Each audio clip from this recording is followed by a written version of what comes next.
अधिकचे अपडेट्स घेऊयात आमचे प्रतिनिधी शुभम उमाळे यांच्याकडून। शुभम, सुनेत्रा पवार विधान भवनात किती वेळात दाखल होतील? विधान भवनामध्ये सध्या नेमकी काय परिस्थिती पाहायला मिळते? कल्याणी, खरं बघायला गेलं तर महाराष्ट्रामध्ये मागील काही वर्षांपासून वेगवान घडामोडी करताना दिसून येत आहेत। सरकार बदलणे असो किंवा मग त्यावरचे मंत्रीपद जाणे असो किंवा नवीन मंत्री येणे असो, आणि याच्यामध्येच आज एक नवीन पडाव हा महाराष्ट्रासमोर आणि देशासमोर जाताना दिसून येत आहे की सुनेत्रा पवार या उपमुख्यमंत्री पदाच्या शपथ घेणार आहेत। आणि त्यापूर्वी आज विधान भवन या ठिकाणी त्यांच्या पक्षाची एक महत्वपूर्ण बैठक ही बोलवण्यात आलेली आहे। सध्या सगळे राष्ट्रवादीचे आमदार हे या ठिकाणी पोहोचलेले आहेत। गटनेता निवडला जाणार आहे, राष्ट्रवादीचा नवा गटनेता। खरं तर अजित पवार दुर्दैवी मृत्यू झाला होता, त्यानंतर 3 दिवसातच या सगळ्या घडामोडी घडताना दिसून येत आहेत। सध्या मी विधान भवन या ठिकाणी आहे। विधान भवन मध्ये राष्ट्रवादी पक्षाचे सर्व आमदार हे पोहोचलेले आहेत, सर्व मंत्री हे सध्या पोहोचलेले आहेत आणि अवघ्या काही वेळातच सुनेत्रा पवार यांचा देखील ताफा या ठिकाणी येताना दिसून येणार आहे। अर्थातच विधान भवनाच्या प्रवेशद्वारावर सध्या मी आहे आणि अशामध्येच सुनेत्रा पवार या ठिकाणी येतील। त्यांच्यासोबत त्यांच्या कुटुंबातील सदस्य हे देखील असणार आहेत। सोबतच सल्लागार नरेश अरोरा जे मागील काही दिवसांपासून सतत चर्चेत आहेत ते देखील या ठिकाणी येऊ शकतात असं देखील बोलण्यात येत आहे। खरं पाहायला गेलं तर सर्व आमदार आणि मंत्री हे विधान भवनात आले आणि विधान भवनात उपमुख्यमंत्री स्वर्गीय उपमुख्यमंत्री अजित पवार यांच्या फोटोला त्यांनी अभिवादन केलेलं आहे आणि त्यानंतर बैठक जी आहे ती त्याच्यासाठी ते आता सगळे तिथे जमलेले आहेत। काही वेळातच सुनेत्रा पवार या ठिकाणी पोहोचताना दिसून येतील।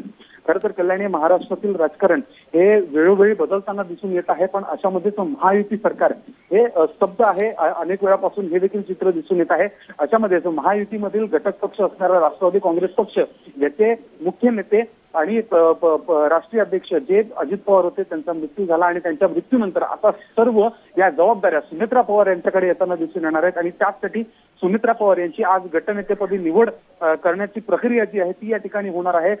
सर्वांचं एकमत घेऊन सगळ्यांच्या सहमतीने ह्या सगळ्या प्रक्रिया पार होणार आहेत। कारण की ज्या पद्धतीने पक्षाचे राजकारण आपल्याला बदलताना दिसून आले होते त्याच्यामध्येच कुठेतरी सुनेत्रा पवार यांची सर्व एकत्रित येऊन समजा आमदारांचा व्हीप हा काल पक्षाने बोलवला होता आणि पक्षाने व्हीप बजावल्यानंतर जे आहेत सगळे आमदार मंत्री या ठिकाणी झालेले आहेत। त्याच्यामध्ये राजकीय बदल हे देखील आपल्याला सकाळपासून होताना दिसून आले।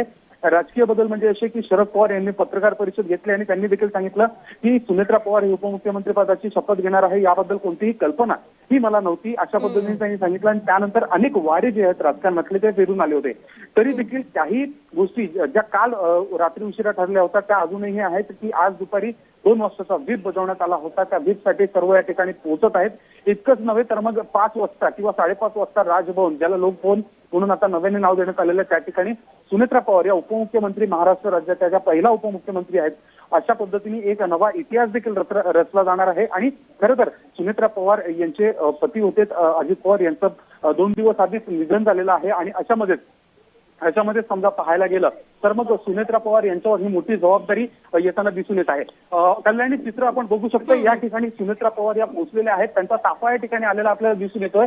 अर्थातच सुनेत्रा पवार कधी पोहोचणार अशा पद्धतीच्या चर्चा होत्या आणि अशामध्येच आता सुनेत्रा पवार दाखल झालेले आहेत विधान भवनामध्ये। सुप्रिया पवार यांचा सुनेत्रा पवार यांचा ताफा सध्या पोहोचलेला दिसून येत आहे।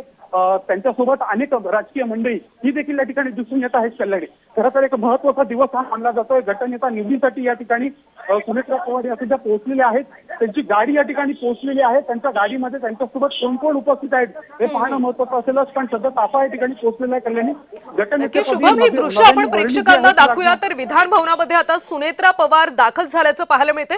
सुनेत्रा पवार यांचा ताफा विधान भवनात दाखल झालेला आहे। राष्ट्रवादीचे नेते आधीपासूनच विधान भवनाच्या पायऱ्यांवर त्यांची वाट पाहत थांबले होते।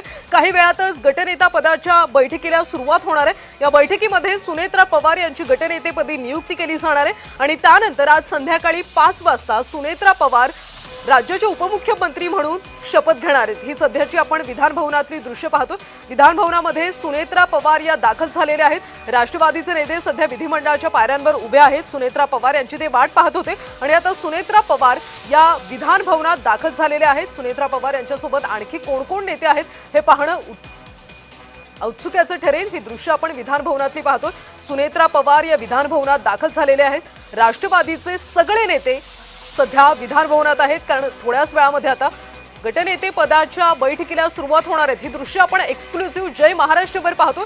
सुनेत्रा पवार विधान भवनात दाखल झालेले आहेत। राष्ट्रवादीचे सगळे नेते पदाधिकारी सध्या विधान भवनात आहे आणि काही वेळातच या बैठकीला सुरुवात होणार आहे। या बैठकीमध्ये गटनेतेपदी सुनेत्रा पवार यांची एकमताने निवड केली जाईल अशी माहिती आहे आणि या निवडीनंतरच संध्याकाळी 5 वाजता लोकभवनमध्ये सुनेत्रा पवार या राज्याच्या उपमुख्यमंत्री पदाची शपथ घेणार आहेत।